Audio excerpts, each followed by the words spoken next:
ರಾಜ್ಯದಲ್ಲಿ ಆಡಳಿತ ಕುಸಿದು ಹೋಗಿ ಜಂಗಲ್ ರಾಜ್ಯ ಆಗಿದೆ ಅಂತ ವಿರೋಧ ಪಕ್ಷದ ನಾಯಕ ಆರ್ ಅಶೋಕ್ ಹೇಳಿಕೆಯನ್ನ ಕೊಟ್ಟಿದ್ದಾರೆ. ಕರ್ನಾಟಕವನ್ನ ಗೂಂಡಾದಿಂದ ಕಾಪಾಡಿ ಅಂತ ಮನವಿಯನ್ನ ಮಾಡ್ತಾ ಇದ್ದಾರೆ. ಇನ್ನು ದ್ವೇಷ ಭಾಷಣ ಬಿಲ್ ಬಗ್ಗೆ ಸದನದಲ್ಲಿ ಚರ್ಚೆಗೆ ಅವಕಾಶ ಮಾಡಿಕೊಟ್ಟಿಲ್ಲ. ಶಾಸಕ ಜನಾರ್ದನ್ ರೆಡ್ಡಿ ಮೇಲೆ ಆಗಿರುವಂತ ಗುಂಡಿನ ದಾಳಿ, ಕಾಂಗ್ರೆಸ್ ಕಾರ್ಯಕರ್ತನನ್ನ ಕೊಲೆ ಮಾಡಿದ್ದು ಸರ್ಕಾರ. ಈ ಪ್ರಕರಣವನ್ನ ಕೂಡಲೇ ಸಿಬಿಐಗೆ ಕೊಡಬೇಕು. ಪೊಲೀಸರು ಸರ್ಕಾರದ ಕೈಗೊಂಬೆಯಾಗಿದ್ದಾರೆ. ಅವರಿಂದ ಆಗುವಂತ ತನಿಖೆಯಿಂದ ಯಾವುದೇ ನ್ಯಾಯ ಸಿಗ್ತಾ ಇಲ್ಲ.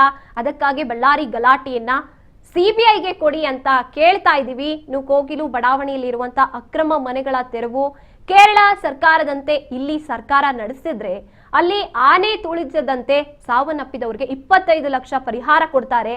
ಇನ್ನು ನಾವು ಮುಸ್ಲಿಂ ಪರವಾಗಿ ಯಾವುದೇ ರಾಜ್ಯ ಆದ್ರೂ ನಾನ್ ಧ್ವನಿ ಎತ್ತುತ್ತೀನಿ ಅಂತ ಸಿದ್ದರಾಮಯ್ಯ ಹೇಳ್ತಾರೆ. ಕರ್ನಾಟಕಕ್ಕೆ ಕೇರಳ ಸರ್ಕಾರ ಅವಮಾನ ಮಾಡ್ತಿದೆ. ಎಲ್ಲಾ ರಾಜ್ಯಗಳ ಭಾಷೆಗಳಿಗೂ ಅಲ್ಲಿನ ಸರ್ಕಾರ ಗೌರವ ಕೊಡುವಂತೆ ಪ್ರಧಾನಿಗಳೇ ಹೇಳಿದ್ದಾರೆ. ಇನ್ನು ನಮ್ಮ ಮುಖ್ಯಮಂತ್ರಿಗಳು ಕೈಕಟ್ಟಿ ಕೂತಿದ್ದಾರೆ. ಕೋಗಿಲು ಬಗ್ಗೆ ನಾವು ಹೋರಾಟ ಮಾಡಿದೀವಿ. ಇದೇ 17ರಂದು ಬಳ್ಳಾರಿಯಲ್ಲಿ ಪ್ರತಿಭಟನೆಯನ್ನ ಕೂಡ ಮಾಡ್ತೀವಿ. ಜೂನ್ 30ರೊಳಗೆ ಚುನಾವಣೆ ಪ್ರಕ್ರಿಯೆ ಮುಗಿಸುವಂತೆ ಸುಪ್ರೀಂ ಆದೇಶ ನೀಡಿರುವಂತಹ ವಿಚಾರದಲ್ಲಿ ಬಿಜೆಪಿಯವರು ಮೊದಲಿನಿಂದಲೂ ಕೂಡ ಚುನಾವಣೆ ಮಾಡಿ ಅಂತ ಹೇಳ್ತಿದ್ದೀವಿ. ಬೇಡ ಅಂದ್ರೆ ಬೇಗ ಚುನಾವಣೆಯನ್ನ ಮಾಡಿ, ನಾವು ರೆಡಿ ಇದ್ದೀವಿ.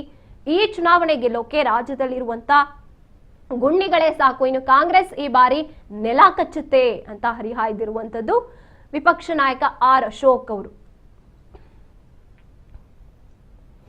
ಮೊದಲಿಂದಾನು ಚುನಾವಣೆ ಮಾಡಿ ಅಂತಾನೆ ಹೇಳ್ತಾ ಇದ್ದೆ. ನಿಮಗೆ ವಾರ್ಡ್ಗಳ ಮೀಸಲಾತಿ ಮಾಡೋಕ್ಕಾಗಿಲ್ಲ ಅಂದ್ರೆ 198ಗೆ ಮಾಡಿ ಅಂತಾನು ನಾವು ಅಪೀಲ್ ಮಾಡಿದ್ದೀವಿ ಕೋರ್ಟ್ಗೆ. ನಾವು ಕೂಡ ಸುಪ್ರೀಂ ಕೋರ್ಟ್ ಹೋಗಿ. ಆದರೆ ಈಗೆಲ್ಲ ವಾರ್ಡ್ಗಳು ಇವೆಲ್ಲ ಕ್ಯಾಟಗರಿ ಎಲ್ಲ ಮಾಡಿರೋದ್ರಿಂದ ಬೇಗ ಚುನಾವಣೆ ಮಾಡಿ ನಾವು ರೆಡಿ ಇದ್ದೀರಿ. ಈ ಚುನಾವಣೆ ಗೆಲ್ಲಕ್ಕೆ ರಾಜ್ಯದಲ್ಲಿ ಕಾಂಗ್ರೆಸ್ ಮಾಡಿರುವಂತ ಗುಂಡಿಗಳೇ ಸಾಕು.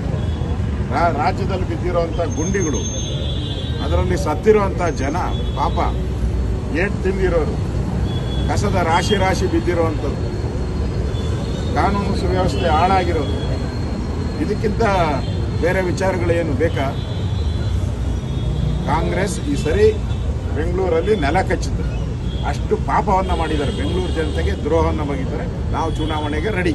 ಮೈತ್ರಿನಾ ಹೇಗಿದೆ ಅದನ್ನ ನಮ್ಮ ರಾಷ್ಟ್ರೀಯ ನಾಯಕರು ತೀರ್ಮಾನ ಮಾಡ್ತಾರೆ.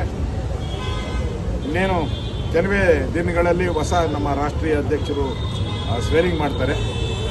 ಸೊ ಅದಾದ್ಮೇಲೆ ನಾನು ಮೊನ್ನೆನೂ ಕೂಡ ಭೇಟಿ ಮಾಡಿ ಬಂದಿದ್ದೀನಿ ನಮ್ಮ ಅಧ್ಯಕ್ಷರನ್ನ. ಮತ್ತು ಕರ್ನಾಟಕದಲ್ಲಿ ಆಡಳಿತ ಕುಸಿದೋಗಿ ಗೂಂಡಾ ರಾಜ್ಯ ಆಗಿದೆ. ಹೇಳೋರು ಕೇಳೋರು